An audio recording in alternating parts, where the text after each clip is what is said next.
आपल्याला एक JEE men's 25 मध्ये क्वेश्चन आला होता.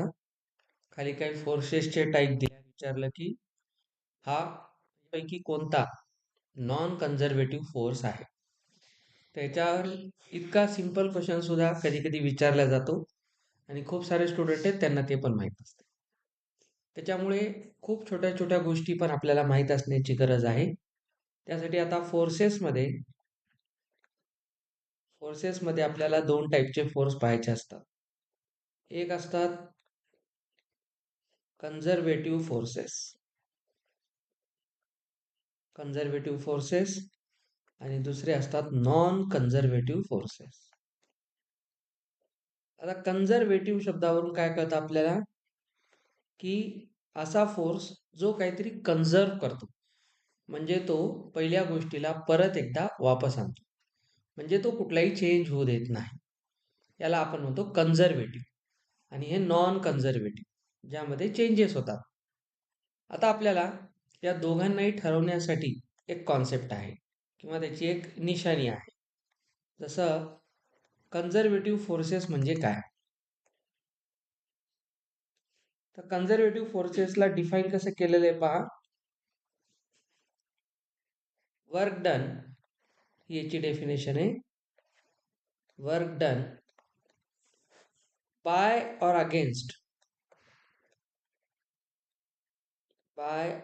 Against conservative forces in moving a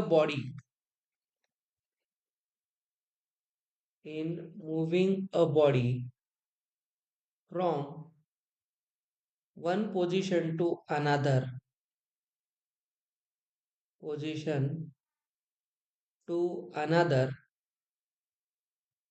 depends only on, इथून याची डेफिनेशन स्टार्ट होते, depends only on initial and final positions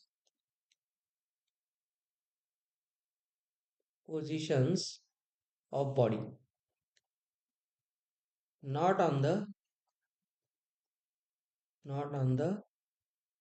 path it traversed.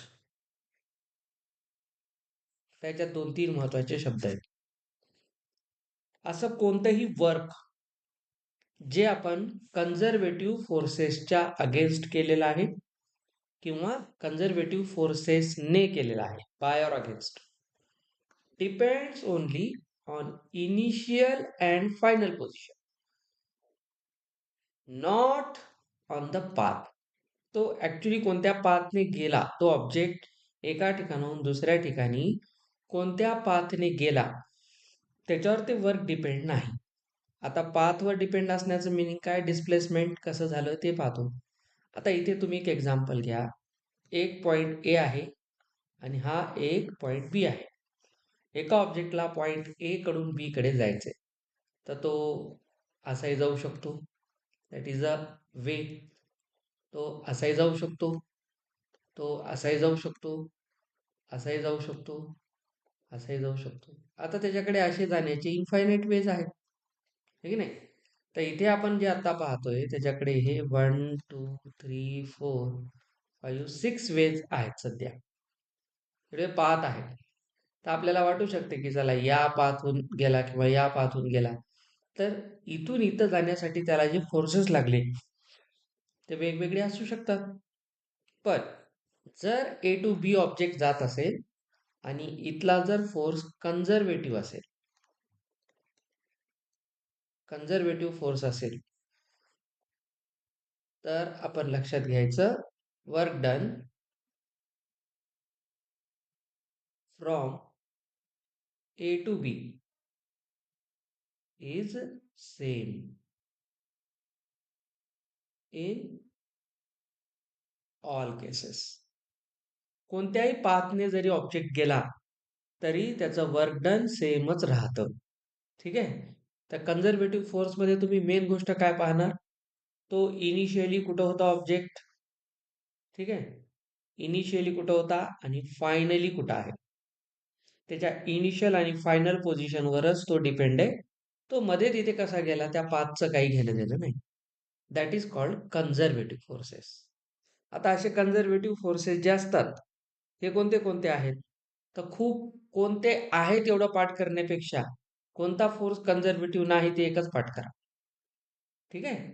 तर कन्झर्वेटिव्ह नसलेला फोर्स आहे फ्रिक्शन.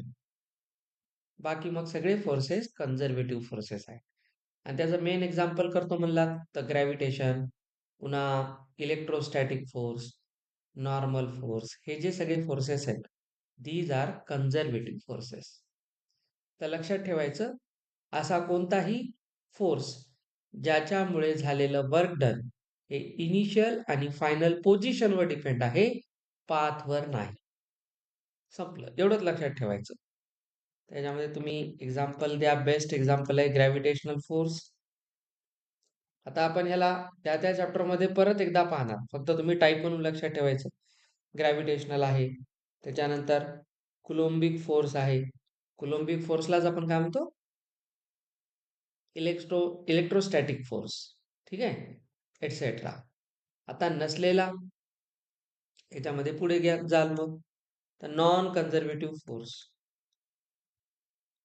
नावावरूनच कळते नॉन कन्झर्वेटिव्ह मध्ये काय होत असेल, जे वर्क डन आहे, work done depends on path. ठीक आहे, नाही कोणत्या पाथवरने तो गेला, म्हणजे फक्त इनिशियल आणि फायनल पोझिशनवर तो डिपेंड नाही. एवढंच लक्षात ठेवायचं. Example, work done by friction force. आता तुम्हाला एक फक्त आता याच्यामध्ये एक पॉइंट लक्षात ठेवायचा आहे. वर्क डन बाय किंवा work done in conservative forces in moving a particle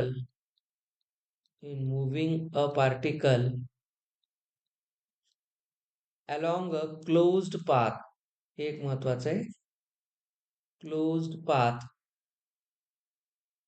is zero. यालाच आपण म्हणतो round trip. Round trip is zero. म्हणजे काय? आता असं समजा की एक ऑब्जेक्ट या पाथने इथे आला आणि तो वापस इथे आला, म्हणजे त्याचा रस्ता ए टू बी आणि पुन्हा बी टू ए परत आला. तो आधी असा गेला आणि मग या रस्त्याने परत आला. त्याला आपण राऊंड ट्रिप म्हणतो. त्याने आपली एक राऊंड कंप्लीट केला. तर या केसमध्ये जे वर्क आहे ते झिरो आहे. ठीक आहे, कारण डिस्प्लेसमेंट झिरो झालं. वर्कला काय लिहितो आपण? Force into displacement. मग डिस्प्लेसमेंटचा अर्थ काय? Change in final and initial position. आता बॉडी सुरुवातीला ए वर होती, नंतर ए वर दिसली, तर डिस्प्लेसमेंट झिरो झालं ना. तर एफ एस कॉस थिटा मध्ये एस झिरो झाला. आणि पहिल्या दिवशी आपण काय शिकलो होतो आठवा? फोर्स झिरो होईल किंवा डिस्प्लेसमेंट झिरो होईल किंवा अँगल 90 होईल. अशा केसेसमध्ये वर्क झिरो असते. तर इथे लक्षात ठेवायचं की वर्क झिरो असतं, तर त्याला दोन कंडिशन आहेत. एक तर राऊंड ट्रिप पाहिजे आणि फोर्स कोणता पाहिजे? कन्झर्वेटिव्ह. खतम. एवढ्या कॉन्सेप्ट होत्या याच्यामध्ये. जेवढा तुमचा सध्याचा सिलेबस आहे त्यानुसार लक्षात ठेवा. नॉन कन्झर्वेटिव्ह फोर्स असतील तर मात्र वर्क डन वेगवेगळं येतं. तिथे ते सेम येणार नाही.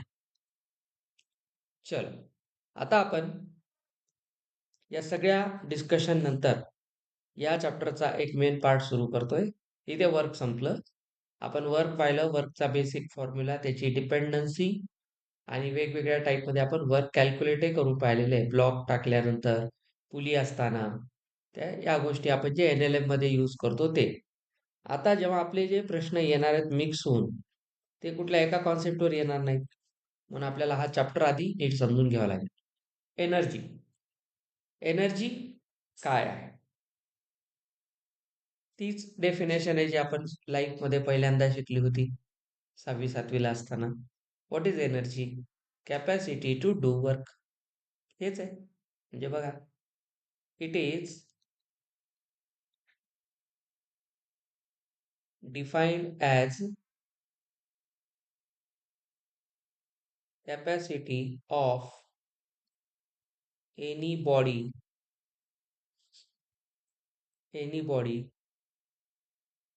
to do work. त्याच्या दोन महत्वाच्या गोष्टी आहेत, की त्याच्यामध्ये कॅपॅसिटी आहे वर्क करण्याची. जसं आता आपण नुसता एक बॉल हातामध्ये धरलेला आहे, तो रेस्टवर आहे. आता तो बॉल कोणत्याही प्रकारची आता जी एनर्जी आहे, तो वर्क करण्याइतकी नाही यूज करू शकत. किंवा एक दगड आहे नुसता आपल्या हातामध्ये, तर त्याच्यात कॅपॅसिटी आहे वर्क करण्याची. म्हणजे काय करणार आपण, तो दगड जर फेकून मारला एखाद्या वस्तूवर, तर इम्पल्स लागेल ना. फोर्स इंटू टाइम, आठवा इम्पल्स काय होता, Ft. तर ज्यावेळेस आपण एखाद्या ऑब्जेक्टला मोशनमध्ये आहे मोशनमध्ये आणलं, तेव्हा त्याच्यात कॅपॅसिटी आहे एखादं वर्क करण्याची. फोर्स लावेल, त्यामुळे समोरचा ऑब्जेक्ट डिस्प्लेस होईल. त्याच्यामुळे काय होणार, की एखाद्या ऑब्जेक्टची वर्क करण्याची जी कॅपॅसिटी आहे किंवा ॲबिलिटी आहे, त्याला आपण एनर्जी म्हणतो. आता लक्षात घ्या, एनर्जीमध्ये काही महत्वाच्या गोष्टी. ही तर डेफिनेशन आहे, बिलकुल याच्यात काही चेंज नाही.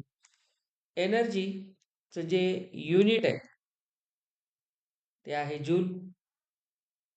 ठीक आहे, एनर्जीचं युनिट जूल आहे.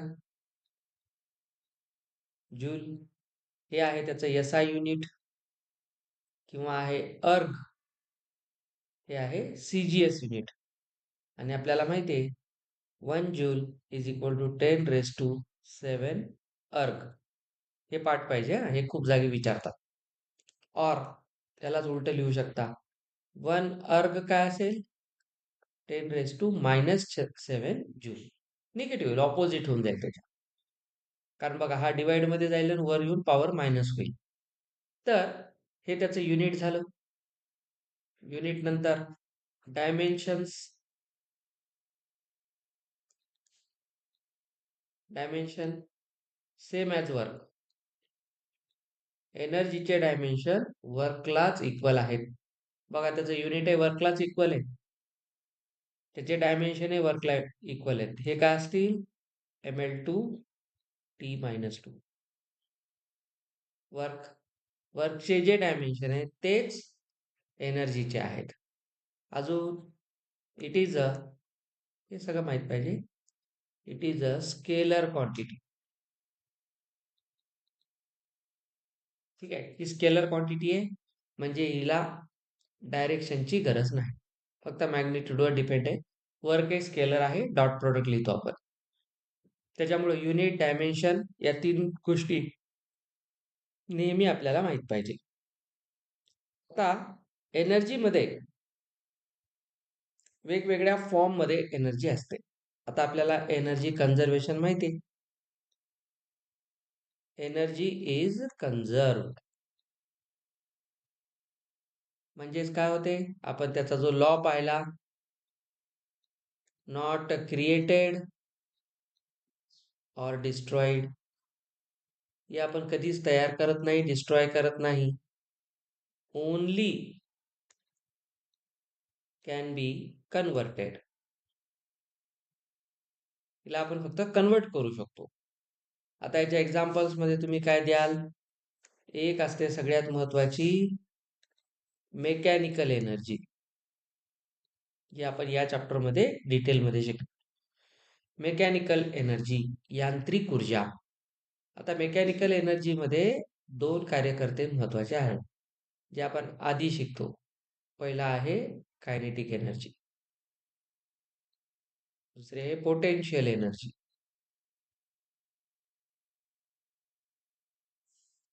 हे मेकॅनिकल एनर्जी आहे, आणि आपण जेवढी सिलेबस मध्ये शिकतो ते हे दोन. मग बाकी शिकत नाही का, शिकतो, त्यांना सेपरेट चॅप्टर आहे. अजून एक्झाम्पल घ्या दुसरे एनर्जी मध्ये, sound energy, heat energy, light energy. ठीक आहे, अजून एखादी घेतात केमिकल एनर्जी, एटसेट्रा. हे पण आपण सेपरेट चॅप्टरमध्ये शिकणार. पुढे आपण वेव्ह थिअरी शिकणार. वेव्ह थिअरीमध्ये आपण साऊंड वेव्ह शिकणार. मग आपल्याला लाईटवर तर सेपरेट 2 चॅप्टर आहेत 12वीला गेल्यावर, रे ऑप्टिक्स आणि वेव्ह ऑप्टिक्स.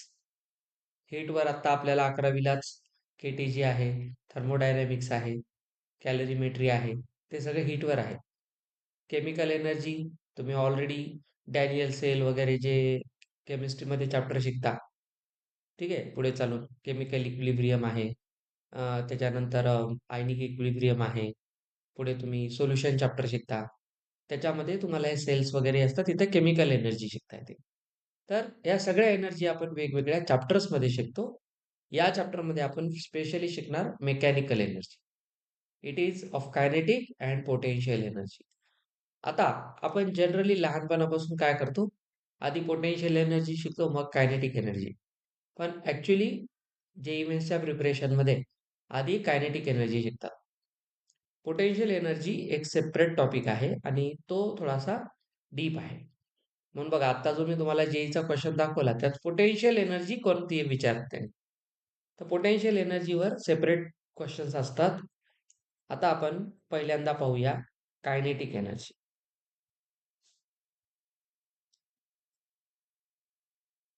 कायनेटिक एनर्जी ही कोणती एनर्जी आहे? सिंपल याची डेफिनेशन आपल्याला माहिती आहे. Kinetic energy is the energy of any body due to virtue of motion of a body. जेव्हा एखादी बॉडी मोशनमध्ये असते, त्या मोशनमुळं त्याला जी एनर्जी मिळते ती असते कायनेटिक एनर्जी. कोणताही ऑब्जेक्ट जेव्हा मोशनमध्ये येईल रेस्टवरून, तेव्हा त्याच्यामध्ये जी एनर्जी असणार ती कायनेटिक असणार. म्हणजे आता याला स्पीड आली काही ना काही, मग ती इनिशियल स्पीड काही ना काय असेल, ती 0 असू शकते, फायनल स्पीड असेल. स्पीड आली म्हणजे rate of change of speed आला, म्हणजे ॲक्सिलरेशन आलं. तर कायनेटिक एनर्जी या सगळ्या गोष्टींना सोबत घेऊन चालते. कायनेटिक एनर्जीचं डेरिवेशन आपण ॲक्च्युली 9th स्टँडर्डला शिकलेलं आहे. So here we are not to learn the derivation, की तो फॉर्म्युला कसा आला. 9th स्टँडर्डलाच होता, CBSE असेल, स्टेट बोर्ड असेल, तिथं त्याचं डेरिवेशन आपल्याला कशावरून दिलं होतं? 2 फॉर्म्युल्यांवरून. ठीक आहे. एक तर न्यूटनचा third formula v square is equal to u square plus 2AS, आणि एक पहिला v is equal to u plus AT. या 2 वरून आपण त्याला काढलं होतं. आता इथं गरज नाही काढण्याची.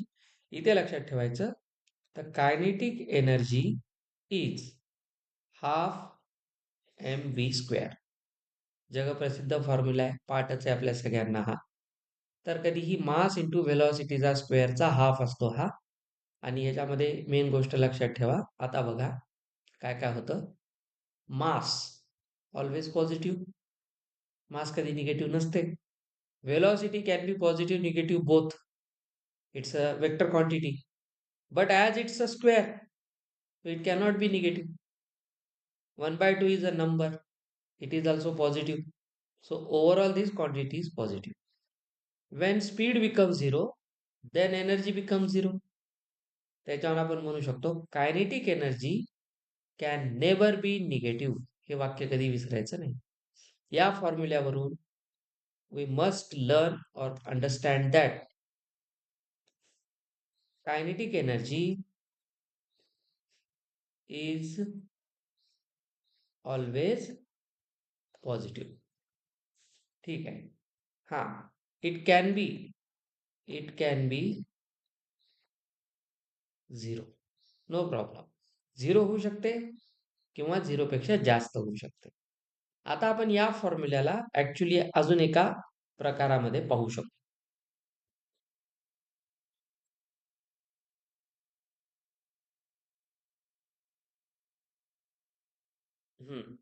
जसं बघा, आता कायनेटिक एनर्जीला मी आता इथून शॉर्टमध्ये के म्हणेल, पुढे ई लिहिणार नाही नेहमी नेहमी. K is equal to half mv square. मी आता काय करतो पहा, के ला इथे हाफ लिहून इथे लिहितो mv स्क्वेअरचा होल स्क्वेअर. ठीक आहे. एम व्ही स्क्वेअरचा होल स्क्वेअर. याचा काय फायदा होईल? तर इथे एक एम स्क्वेअर आला. बघा एम स्क्वेअर आला ना. तर एक काम करा, याला खाली एका एम ने डिवाइड करा. बघा इथे काय व्हायला लागलं. किंवा एक काम करा, चला मी इथे लिहितो हाफ एम स्क्वेअर करून व्ही इंटू व्ही लिहितो. बघा मी काय करतोय, वाटल्यास असं लिहा, M into M into V into V. V square तर ऑलरेडी आहे फॉर्म्युल्यात. एक एक्स्ट्रा एम आपण आणला, तो एक एक्स्ट्रा एम आणल्यामुळे तो ऍडजस्ट करा. ठीक आहे, खाली डिवाइड करा. वर मल्टिप्लाय केला तर खाली डिवाइड करा. आता जर तुम्ही नीट पाहिलात तर या दोघांचा ग्रुप केल्यावर काय मिळतं? एम व्ही कोण आहे? एम व्ही काय असतं? M V is momentum. Mass into velocity काय असतं? मोमेंटम. पी. झोपीत आहेत, शिकलोत. त्याला असं लिहा, K is equal to half M into V ला काय लिहिल मी? पी. आणि पुढे अजून एम व्हीच आहे की नाही, तर पी इंटू पी. अरे बाबा M V into M V आहे की नाही. आणि खाली कोण आहे? मास. तर काय दिसते मला? वर पी स्क्वेअर झाला आणि खाली कोण झाला? 2m. तर कायनेटिक एनर्जीचा हा एक फॉर्म्युला लक्षात ठेवायचा.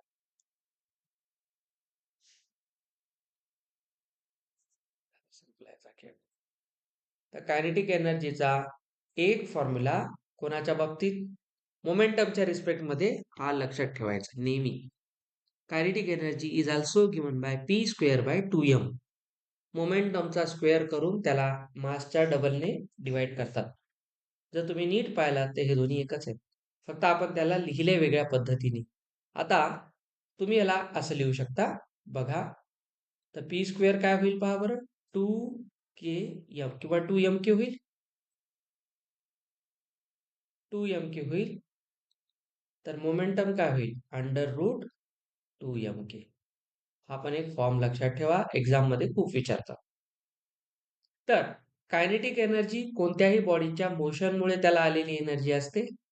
ती नेहमी पॉझिटिव्ह असते, झिरो होऊ शकते. Zero or greater than zero आहे. ठीक आहे. त्याच्यानंतर त्याचं रिझन हे पण समजून घ्या की कायनेटिक एनर्जी मध्ये मास पॉझिटिव्ह, वेलॉसिटीचा स्क्वेअर पॉझिटिव्ह, पण ओव्हरऑल पॉझिटिव्ह असते. यालाच तुम्ही मोमेंटमच्या फॉर्म मध्ये कसं लिहू शकता? P square by 2m. तर हे काय याचे बेसिक्स होते, एवढे आपल्याला माहित पाहिजे.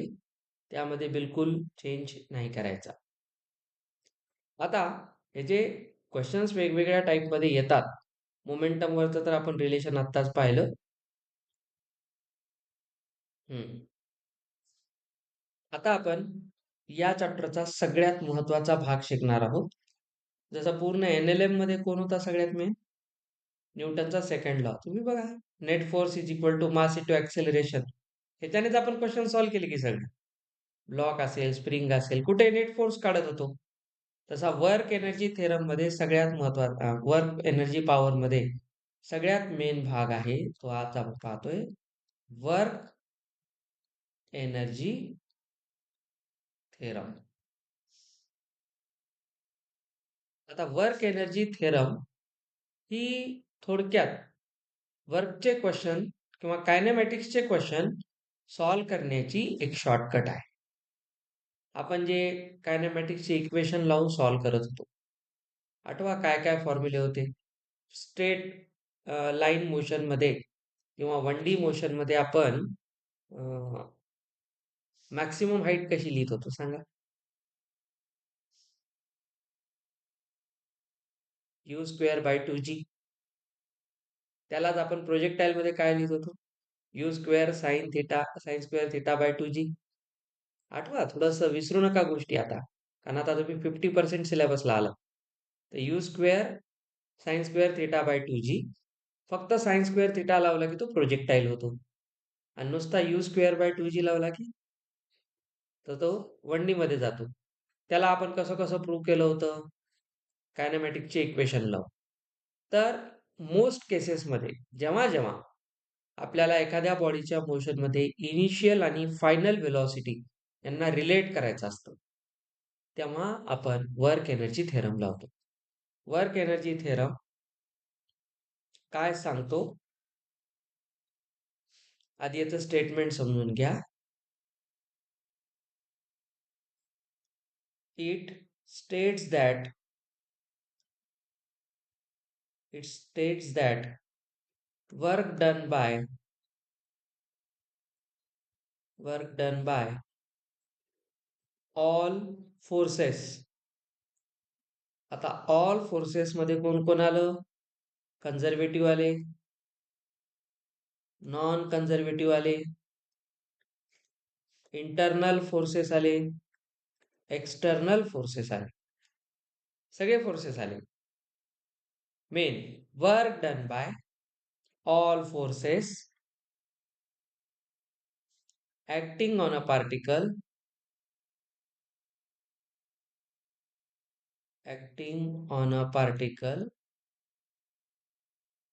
is equal to change in its kinetic energy. दोन वाक्य लक्षात ठेवायचे. Work done is equal to change in kinetic energy. This is work energy theorem. Work आणि एनर्जी हे काय सांगतात? एखाद्या बॉडीमध्ये वर्क झालं म्हणजे काय झालं? त्याच्या कायनेटिक एनर्जी मध्ये चेंज झाला. Very interesting. ह्याचं प्रूफ आहे. ठीक आहे, ह्याचं एक प्रूफ पण आहे, मी तयार केलेलं आहे तुमच्यासाठी. फक्त आधी समजून घ्या. ह्याचं प्रूफ आपण फार इझिली काढू शकतो. पण हा थेरम या चॅप्टरचा जीव की प्राण आहे. इथून तुम्ही खूप सारे जेईचे क्वेश्चन्स पुढे चालून रोटेशनचे क्वेश्चन्स वर्क एनर्जी थेरमने आपण लवकर सॉल्व्ह करतो. ज्याला सॉल्व्ह करायसाठी खूप वेळ लागतो ते याच्याने लवकर होतं. तुम्हाला बऱ्याच टाईपमध्ये पुढे चालून असे प्रश्न दिसतील. एक ऑब्जेक्ट अशा एका ह्याच्यावरून खाली येतोय, तर त्याची इथे एक व्हेलॉसिटी होती, मग तो इथं आला एक व्हेलॉसिटी आहे, तर स्टॉप करता करता त्याची किती व्हेलॉसिटी असेल, अशा टाईपचे जे प्रश्न येतात, तो असा खाली येईल ना, तर असा खाली येताना याची नेमकी कायनेटिक एनर्जी ह्याला, तर तो काय करणार, इथून इथे ज्या व्हेलॉसिटीला काढायचा असेल तर आपण वर्क एनर्जी थेरमने ते लवकर काढू शकतो.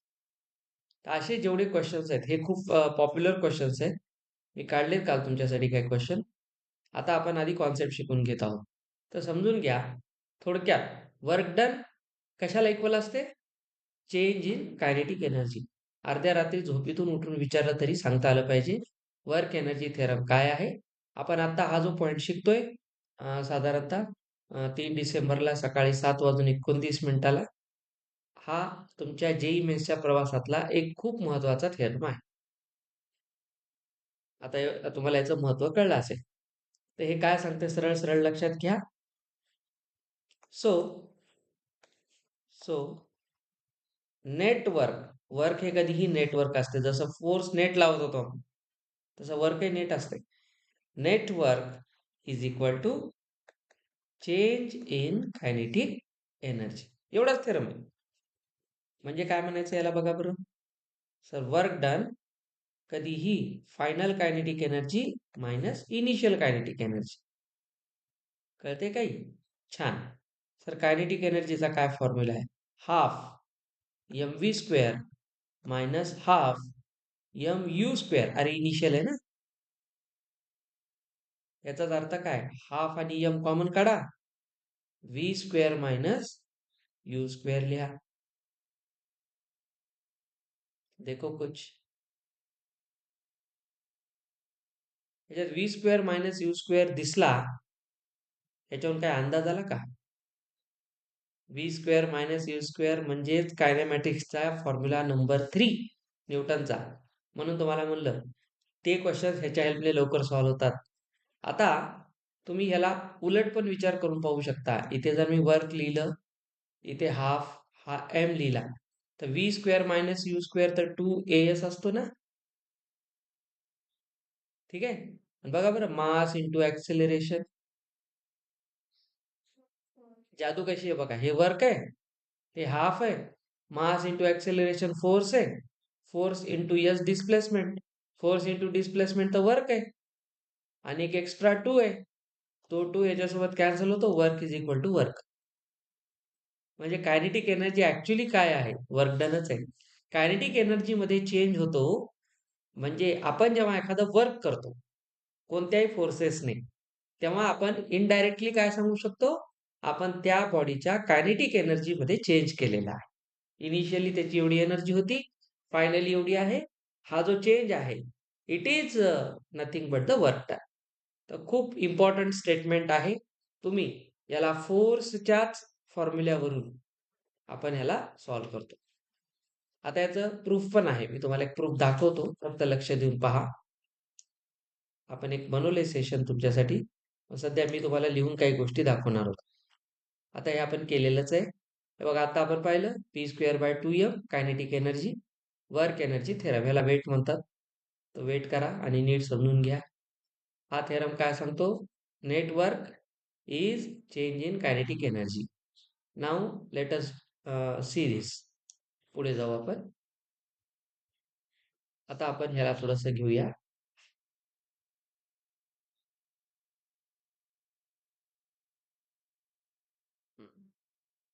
तुम्हाला एवढं लिहून दाखवण्यापेक्षा ह्याला समजून घ्या. पहा आता, हे याचं प्रूफ आहे. आता आपल्याला माहिती आहे फोर्स काय असतो? Mass into acceleration. आता मास आहे, ऍक्सेलरेशनला dv/dt लिहितो आपण, the rate of change of velocity. फार छोट्या टाइम पिरियड मध्ये फार छोटा व्हेलॉसिटीचा चेंज एक ऍक्सेलरेशन असते, instantaneous acceleration. So A can be written as dv/dt. मी तुम्हाला एक गोष्ट सांगितली होती, आठवा, काल परवा पण सांगितली होती. ऍक्सेलरेशनचे दोन फॉर्म्युले असतात. एक आपला बेसिक dv/dt, आणि जेव्हा टाइम डिपेंड नसतो त्या v इंटू dv/dx लिहितात. हा फॉर्म्युला खूप जागी यूज होणार, त्याला चॅलेंजेस नाही.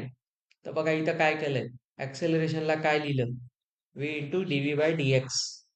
अब देखो, ध्यान से देखो, आज का लास्ट पॉइंट है. कल हम क्वेश्चंस करेंगे, सिर्फ वर्क एनर्जी थ्योरम के सभी टाइप के क्वेश्चंस करेंगे. तर फोर्सला काय लिहिता येते? Sir mass into acceleration. ऍक्सेलरेशनला काय लिहिता येते? v into dv/dx. आणि सर मग वर्क डन काय असते? वर्क डन काय असते? Force into displacement. चला बघा, आता वर्क डन काय आहे? एखाद्या बॉडीला एक्स पोझिशन पासून x2 पोझिशन पर्यंत न्यायचंय, इनिशियल कडून फायनल कडे. तर वर्क किती करणार? f into dx. चला, f ला काय लिहिता येते? mv dv/dx. dx तर आम्ही इकडे पाठवलं ना, इथं लिहा. एक काम करा, या dx ला इकडे याच्यासोबत पाठवा. चला काय राहील? f dx. इकडं कोण आहे? mv dv. अब आगे बढ़ो. काय आमच्याकडे? f dx is mv dv. Force दोन्ही साईडला करा इंटिग्रेट.